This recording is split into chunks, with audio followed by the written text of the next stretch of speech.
They say the strongest hearts often beat in the quietest chests, and sometimes the bravest souls walk on four legs. In today's story from Vale Marks, we invite you into a world seen through shattered glass and silent smiles, where a boy named Kale, armed with only a shard of blue glass and a gentle heart, finds his voice with the help of an unexpected guardian. "It's even brighter than yesterday," Kale once whispered. But what did he mean? What changed his world? Stay with us. This story carries a lesson deeper than words, and a truth as vast as the sky itself. At the far end of a quiet street, in a small town nestled between the dusty hills of the American West, there stood an old blue house with peeling shutters and a crooked mailbox that hadn't held letters in years. The neighbors rarely passed by, and if they did, their footsteps quickened near that house not because it was haunted, but because it felt frozen in time, like a memory that refused to fade. Behind the front window, framed by faded curtains, sat a boy, 10 years old, with tousled chestnut hair and a face too solemn for his age. Kale spent hours watching the world from that spot. He hardly moved. Sometimes his fingers traced shapes on the glass. Other times he held up colored shards of broken glass green, red, cobalt blue, turning them slowly in the light like treasures from a forgotten sky. He called them sky shards. To anyone else, they were nothing more than pieces of broken bottles or cracked window panes. But to Kale, they were fragments of something bigger, something beautiful and whole that he could only see through color. The sky shards helped him make sense of a world that often felt too loud, too fast, too strange.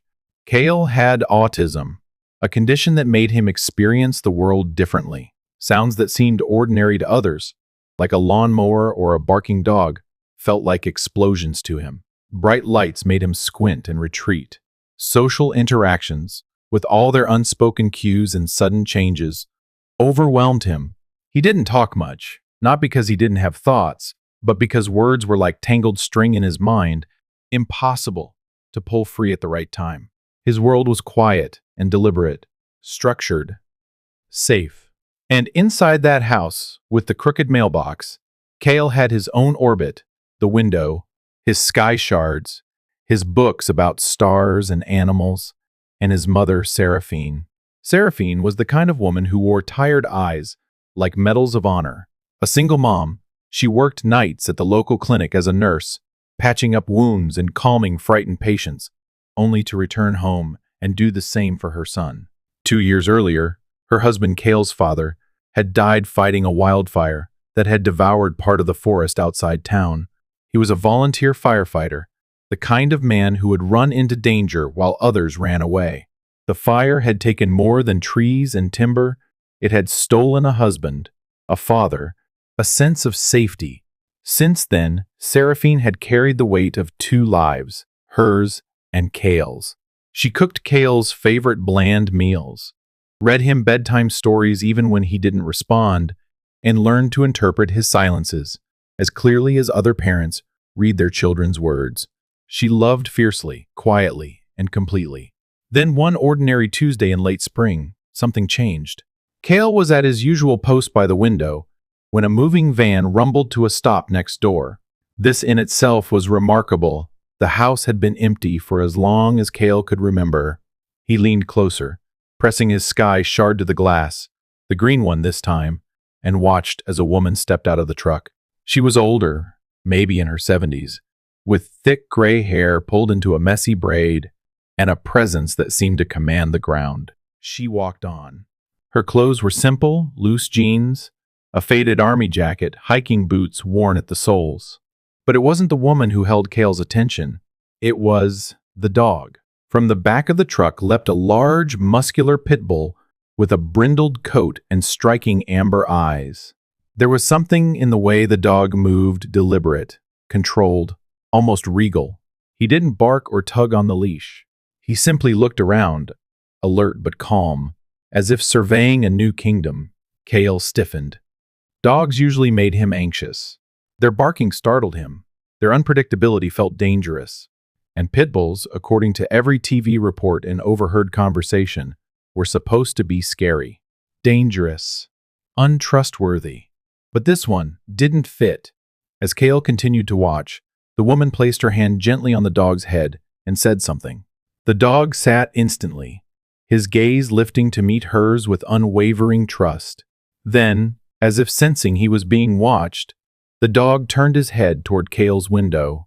Their eyes met boy and dog through glass and sunlight. And the strangest thing happened. Kale didn't look away. He didn't flinch or duck or cover his ears.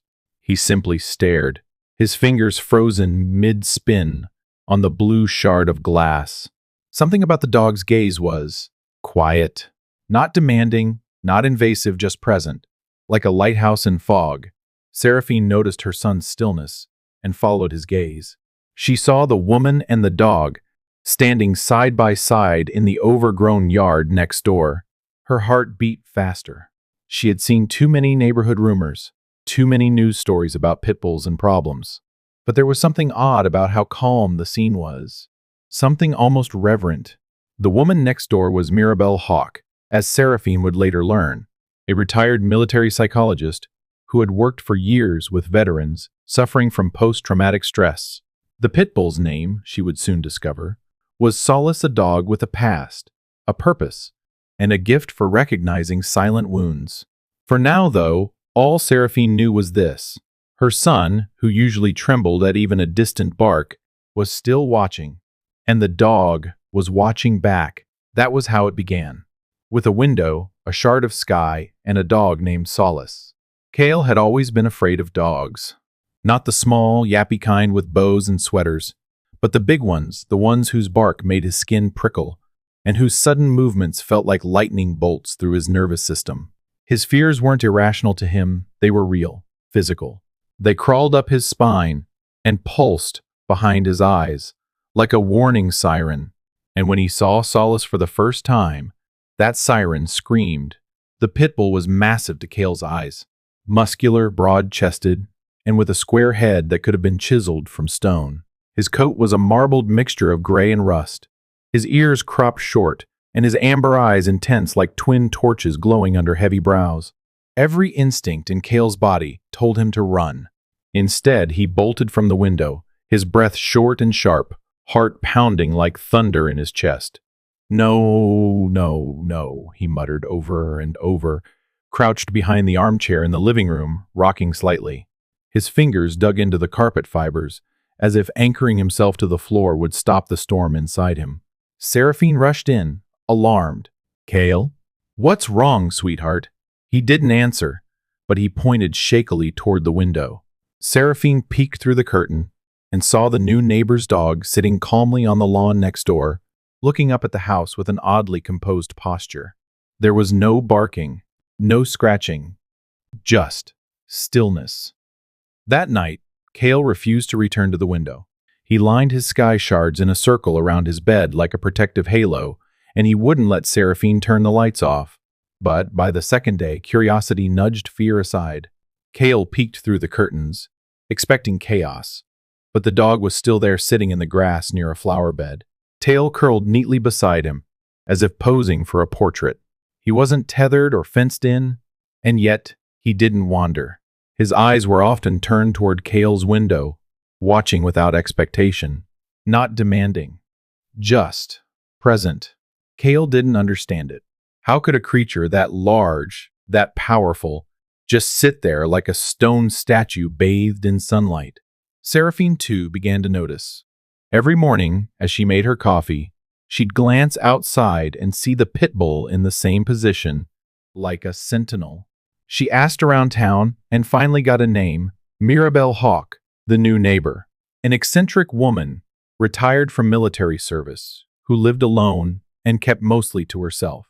Some called her the ghost doc because she'd spent her career treating soldiers for trauma. Others spoke about her in hushed tones, unsure if she was brilliant, broken, or both. When Seraphine finally introduced herself one breezy afternoon, she found Mirabelle on the porch sipping tea, Solace lying quietly at her feet. The conversation began cautiously neighbor to neighbor, but quickly deepened when Mirabelle explained that Solace wasn't just a pet. He was a therapy dog, a seasoned one, trained to support veterans suffering from post-traumatic stress disorder. "He's not what people expect," Mirabelle said, stroking Solace's back. Most see a Pitbull and think violence. I see stillness. He doesn't chase. He doesn't bark. He just listens. Seraphine hesitated, then told Mirabelle about Kale. She didn't give every detail. She didn't have to. Mirabelle simply nodded. Children who feel everything don't need more noise, she said softly. They need someone who knows how to wait. That evening, Seraphine asked Kale if he wanted to go outside, just to the porch, just for a moment. He didn't answer, but he didn't say no either. That, to her, was something, and so began the quiet arrangement. Solace would sit on his side of the fence, just a few feet away. Kale would sit on the porch steps, his sky shards in hand, spinning them one by one in the golden light. The boy never looked directly at the dog, and Solace never crossed the invisible boundary between them. It became their silent ritual, day after day. A boy who feared the world, and a dog who never demanded entry. Sometimes, Mirabelle joined them, reading books aloud from her porch, not to anyone in particular, just letting the sound of words fill the space between. Sometimes, she read poetry. Sometimes, field guides about animals or constellations. Kale didn't seem to react, but Seraphine saw it the way his breathing slowed, the way he tilted his head slightly, listening. And slowly, a shift began. Kale stopped hiding when he saw Solace. He didn't jump at every rustle of leaves or distant dog bark. He started humming again, soft, fragmented notes, but melodies nonetheless. He even placed one of his sky shards on the porch railing one day, close to the edge facing Solace. Mirabelle noticed and smiled. That's trust, you know? In his own way, he's letting Solace hold a piece of his sky. Seraphine's eyes filled with tears. One afternoon, as clouds rolled over the hills and the wind carried the scent of wildflowers, Kale did something no one expected. He spoke. It was only one word, barely above a whisper, but it was clear. Solace. Seraphine turned, shocked. Kale hadn't said the dog's name before, not even to mimic it. But there it was, a single word, spoken without fear, like a thread tossed across the gap between two lonely islands. Solace lifted his head and blinked slowly, as if acknowledging the invitation. Mirabelle's voice, warm and quiet, drifted across the fence. Some dogs know how to wait. Solace waits better than most. And when the moment comes, he steps in like he was always there. Kale didn't respond. But for the first time, he didn't need to. The dog was still. The boy was still. And between them, something invisible had begun to move. The morning air shimmered with early spring warmth as light filtered through the blinds in Kale's room, casting soft bands across the floor. Outside, the sky was unusually clear, a bright canvas of blue that stretched endlessly over the rooftops and trees. For the first time in weeks, there were no meltdowns, no tears, just silence. But it was a different kind of silence. A listening silence. Kale stood by the door, barefoot, holding one of his sky shards in his hand, a piece of cobalt blue glass he'd found behind the garage months ago. It was his favorite. The way it caught sunlight and made the world turn a deeper shade of calm always brought him comfort. Today he held it not just as a shield, but as a guide. He didn't say a word, didn't look at his mother, who stood nearby, frozen halfway between hope and fear. He simply reached for the doorknob, turned it, and stepped outside. Seraphine didn't move. She was afraid if she breathed too loudly, the moment would shatter like one of Kale's glass shards. She had waited so long to see her son take this step, any step toward the outside. Her heart swelled in her chest, but she stayed still, watching. Kale walked slowly, deliberately, as if the grass beneath his feet were foreign terrain. Each step was cautious, but sure. The wind tickled his skin, and the air smelled like earth and lilacs. He kept his eyes ahead, focused on the quiet form resting under the shade of the sycamore tree next door. Solace. The Pitbull didn't rise, didn't even lift his head. He just opened his amber eyes and blinked slowly, as if to say, "I see you." Kale approached with the blue shard clutched tightly in his palm. When he stopped, they were only a few feet apart. Solace remained still, the tip of his tail twitching once. Then, ever so gently, Kale knelt down. His fingers trembled, hovering just above the air between them. Solace didn't move. Then, as if guided by instinct older than words, Kale extended his hand.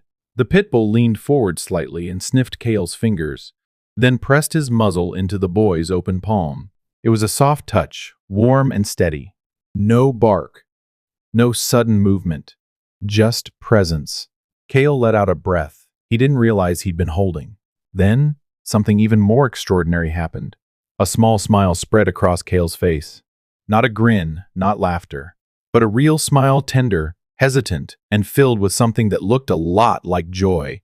It was like watching a closed flower slowly bloom. From the kitchen window, Seraphine choked back a sob.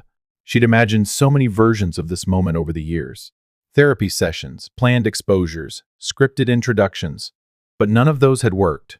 None had reached him.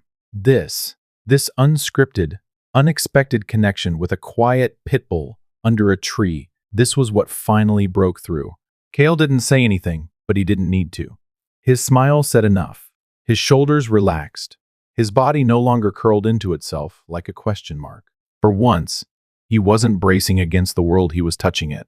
Solace lay down again, his chin resting just inches from Kale's feet.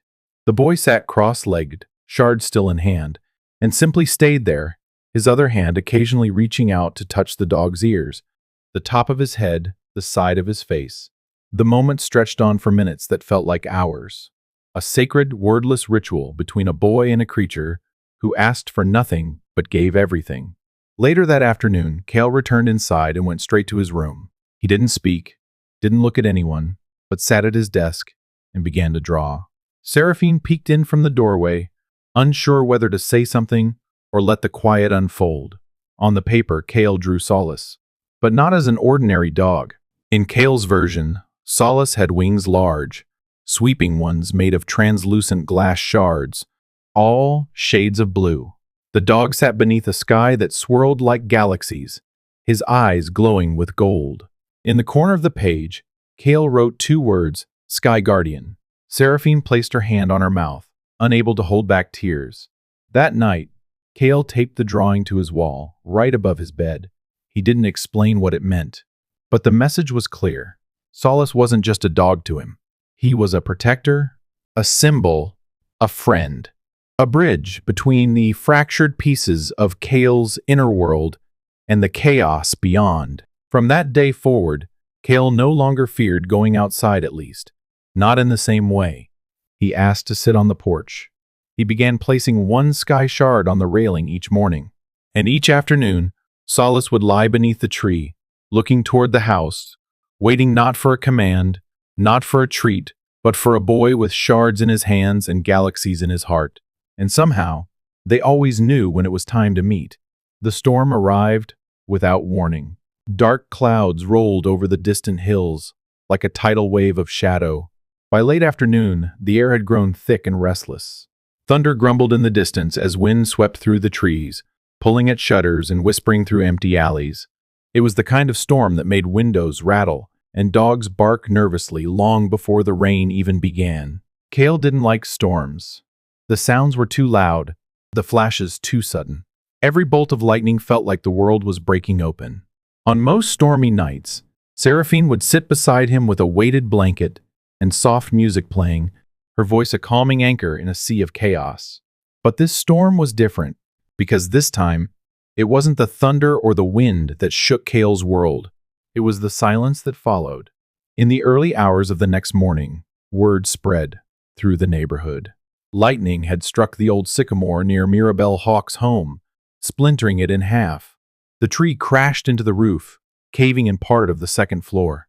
Emergency crews arrived quickly, pulling Mirabelle from the wreckage with a fractured arm and a broken collarbone. She was alive, but barely conscious. No one had seen the dog. Kale watched from the window, his breath fogging up the glass as flashing red lights filled the street. He clutched a green shard of glass tightly in his fist, his second favorite. His blue shard lay forgotten on the nightstand. That afternoon, Seraphine gently explained to him what had happened. Mirabelle is in the hospital, she said, kneeling beside him. And Solace, they had to take him somewhere safe. Just for a little while. Kale didn't understand. One moment, his world had color and shape and rhythm. The next, it was empty again. Without Solace lying beneath the tree, the view from the window was just a patch of grass and a broken fence. Kale screamed. He didn't speak. He screamed. He screamed until his voice broke, until the weight of the sound curled him into a tight ball in the hallway. He refused to eat. He tore the drawing of Solace from his wall and shredded it in silence. He smashed two of his sky shards red and green and flung the pieces under his bed. Seraphine was devastated. She sat with him in the dark, whispering stories, brushing his hair with trembling fingers. Nothing worked. She tried calling the animal shelter, the fire department, the vet's office, anyone who might have seen Solace. Eventually, she got an address. A holding center 2 towns over. Temporary. Cold. No visitors. Unless someone could prove a personal connection. Seraphine didn't hesitate. She bundled Kale into the car at dawn the next day, a blanket wrapped around his shoulders, and drove through winding roads and unfamiliar towns, her knuckles white on the steering wheel. Kale barely spoke. His eyes stared out the window, but they weren't seeing anything, until he clutched something in his lap. The blue shard, the one he hadn't touched in days. Seraphine noticed, and her heart leapt. When they arrived, the shelter was a sterile maze of barking, whining, and the sharp smell of bleach. The receptionist raised an eyebrow at the unusual request, a mother asking for her son to visit a Pitbull from another property. But then she saw Kale, silent, clutching the shard like it was the last piece of the world. And she nodded. They led them through steel doors and narrow halls. Kale flinched with every bark. His grip on Seraphine's hand tightened. His eyes scanned the rows of kennels, filled with wagging tails and pacing paws. And then they saw him. Solace lay curled in the corner of his kennel, eyes dull, ribs visible beneath his brindled coat. He didn't move when they approached. The loud, energetic dog next to him barked against the cage wall, but Solace didn't even lift his head. Kale froze. For a moment, Seraphine feared her son would turn and run, but instead, he stepped forward, releasing her hand. Slowly, he reached through the bars. "Sky," he whispered. Solace's ears twitched. Solace. The dog stirred, slowly, as if waking from a dream. Then he lifted his head, eyes focusing on the small boy standing inches away. Kale reached farther, pressing the blue shard gently against the metal. Solace stood. He walked toward the bars, not with urgency, but with purpose. His nose met Kale's fingertips, and then he did something Seraphine would never forget. He pressed his muzzle softly against Kale's palm, just like that very first day under the sycamore tree. Kale's breath caught. He smiled. It was small, faint, but it was real. Seraphine turned away to wipe her eyes. Solace's tail thumped once, twice. Kale leaned his forehead against the bars. No words, no explanations, just presence, just connection. The shelter staff stood in stunned silence. One of them whispered, "He hasn't moved like that in days." Seraphine looked at the woman. "Can we bring him home? Even just for now." The woman hesitated, then nodded. Solace came home in the back seat of Seraphine's car, wrapped in an old quilt Kale had picked out himself. The Pitbull's head rested gently on the boy's leg during the drive, his eyes half closed but alert, as if he were both tired and grateful. He didn't move much. His body was thinner than before, and his usual quiet strength had been replaced with something more fragile, more tentative. But Kale didn't mind. The boy didn't speak on the way home. He didn't need to. His hand rested in Solace's fur the entire drive, his blue sky shard tucked between them, and the Pitbull, once again, was still and calm in a way that was no longer about waiting, but about returning. When they pulled into the driveway, Kale opened the car door before Seraphine could unbuckle her seatbelt. He waited patiently while Solace climbed down, slow but steady, his tail wagging weakly behind him. Together, they walked toward the porch. Kale didn't let go of the leash, not even once. Inside, the house seemed to inhale the presence of the dog like a breath of fresh air. The once quiet corners were now filled with the soft sound of paws against tile. Kale, who had once recoiled at such noises, now followed them like they were music. He brought out his sky shards, one by one, placing them around Solace's bed like a circle of trust, a shrine of welcome. That night, for the first time in months, Kale slept through the night. No nightmares, no pacing.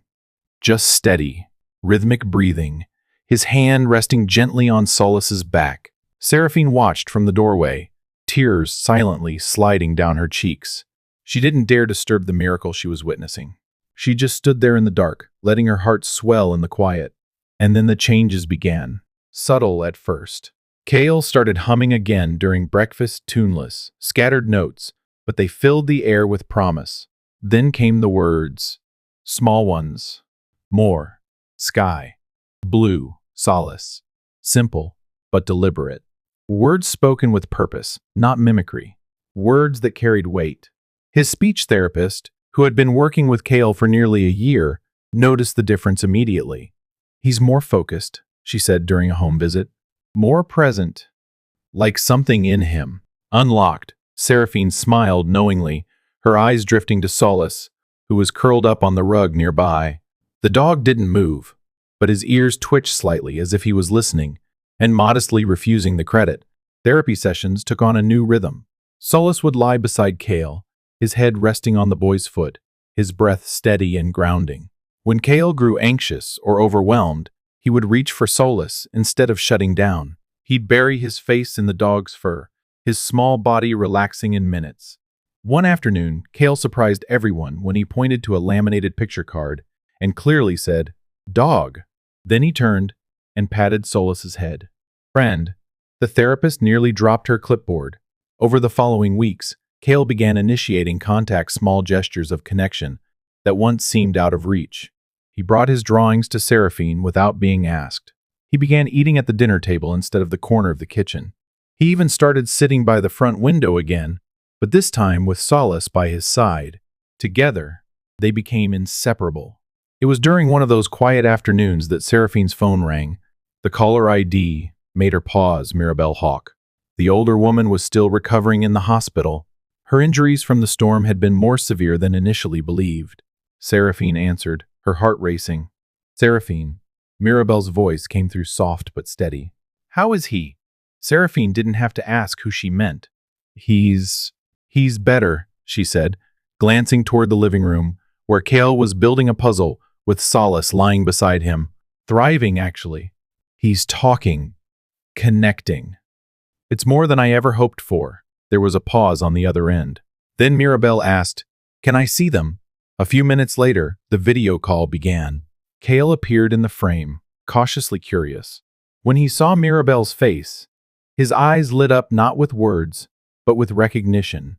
He waved. Solace, hearing Mirabelle's voice, perked up and padded over to the phone. He sat down in front of it, tail gently sweeping the floor. Mirabelle laughed softly, pressing her hand to her heart. "He remembers," she whispered. "He never forgot," Seraphine replied. Then, Mirabelle grew quiet. Her expression softened. "I've been thinking a lot," she said, "about what Solace needs and what he gives. And the truth is, he doesn't belong in this hospital room or with me anymore." Seraphine looked down. "Mirabelle, you don't have to." "No," the older woman interrupted kindly. "He has found the sky he was meant to guard. It's not here. It's with your boy." "With Kale?" Seraphine wiped a tear from her cheek. "You're sure?" "I'm certain," Mirabelle said. "Solace isn't just saving Kale. He's becoming something with him, something sacred." The paperwork was completed within the week. Solace was officially Kale's dog now. No more temporary visits. No more uncertainty. He had a home, a family, and a purpose that reached beyond training. When Seraphine told Kale, the boy didn't jump or cheer. He simply placed his blue shard next to Solace's bed, curled up beside him, and whispered something that Seraphine couldn't quite hear. But whatever it was, Solace closed his eyes, let out a slow, peaceful sigh, and leaned in a little closer. It was a Saturday morning in early summer, the kind that wrapped the world in golden light and made everything seem possible. The scent of honeysuckle drifted through the air, and distant laughter spilled from the town's playground 2 blocks away. For Kale, that playground had always been more like a battlefield. Swings that creaked too loudly, slides that felt too fast, screams of children whose joy sounded like sirens to his ears. The unpredictability of it all, the shouting, the pushing, the unspoken rules of games had once sent him into full meltdowns. It was the one place Seraphine had avoided taking him for years. Until now, because Kale wasn't the same boy he had been just months before. Not since Solace came into his life. Solace had given Kale something no therapy session or specialist could. Safety, steadiness, a quiet kind of courage. With the Pitbull by his side, Kale ventured further from his window, then to the yard, then to neighborhood walks. His voice grew stronger, steadier. He'd begun to answer when called. He now greeted the mailman with a wave, and even nodded shyly at the grocer who always offered him a sticker. So when Seraphine knelt in front of him that morning and said, "What do you think about trying the playground today?" Kale didn't retreat. He didn't speak, but he gave a small nod. That was enough. They packed a small backpack, a bottle of water, Kale's favorite noise-canceling headphones, and, of course, his blue glass shard, his most trusted companion, second only to Solace. The walk to the park was quiet. Kale held Solace's leash, while Seraphine walked beside them. The boy's eyes flicked between the sidewalk and the sky, as if checking for hidden signals. Solace moved calmly, matching Kale's pace without pulling. The dog's presence, constant and composed, gave Kale the courage to take the next step. And the next. When they reached the park gates, Kale paused. Ahead of them was a blur of color children, darting across monkey bars, spinning on the merry-go-round, shouting with glee as they ran between swings and slides. It was as loud as Kale remembered. But this time, he had an anchor. Seraphine crouched beside him. "Just a few minutes. We don't have to stay long," she said softly. "You and Solace can sit on the bench if you want," Kale nodded. They walked to a shaded bench just off the gravel path, Solace settling beside him. The dog's breath was slow and rhythmic, his ears perked forward, his gaze scanning the space ahead. He was alert, but relaxed. Kale clutched the shard in his hand, watching children play. Something stirred in him, curiosity maybe, or longing. He shifted in his seat, looking toward the swings. Then Seraphine spotted him. Troy, the town bully, bigger than most kids, his age. Loud, unfiltered, and known for picking on children who didn't fit his mold. Kale had never interacted with him directly, but she'd heard stories from other parents. Her breath caught in her throat. Troy saw them and headed over. Kale stiffened the moment Troy stepped into view. The boy's confidence was thick as he swaggered up to them, eyes scanning Solace with both caution and bravado. "Well, well," Troy sneered, stopping just short of the bench. "Didn't know weirdos had guard dogs." Kale shrank a little but didn't look away. Troy smirked, circling slightly. "You don't even talk, right? Just hide behind your freaky dog." Solace didn't move. His body was still, but Seraphine noticed the change. His head lifted slightly, ears stiff. Not aggressive, just attentive. Kale's hand gripped the leash. His breathing quickened. Seraphine was about to step in, but then something unexpected happened. Kale stood. He stood up, his shoulders trembling slightly, but his feet planted firmly in the dirt. He looked directly at Troy. His voice was soft, but it came out with surprising clarity. "I can talk," he said. "Solace helps me. Be brave." Troy blinked. For a second, the boy's smug expression cracked, but like most bullies, he tried to laugh it off. "Yeah? Then let's see you play without him. Come on, leave the mutt behind." Kale glanced at Solace, who gave a soft, encouraging woof. Then the boy turned back to Troy. "No," Kale said. "He's not a mutt. He's my friend." And he stepped toward the swings. But Troy, now rattled and angry, reached out and grabbed Kale's arm. The moment felt frozen. Solace stood. He didn't growl, didn't bark. He simply released one sharp, commanding woof, a sound so crisp and firm that it cut through the air like thunder. Troy flinched and let go instantly. Kale didn't run. He squared his shoulders, looking Troy in the eyes. "You don't scare me," he said quietly. "You can't." Troy hesitated, realizing eyes were now on him, other children, parents, even a teenager with his phone halfway raised. He muttered something under his breath and stalked away, red-faced and speechless. Kale stood there, breathing hard. His fingers found Solace's collar and steadied. Then, from behind him, a voice called out. "Hi," said a small girl with curly blonde hair. "I like your dog. Can I swing with you?" Kale turned slowly. His eyes were wide, unsure. But then he smiled. "Okay." Seraphine watched from the bench, hand covering her mouth, eyes flooded with tears. Her son walked with the girl to the swings, Solace close behind, and sat in the seat beside her.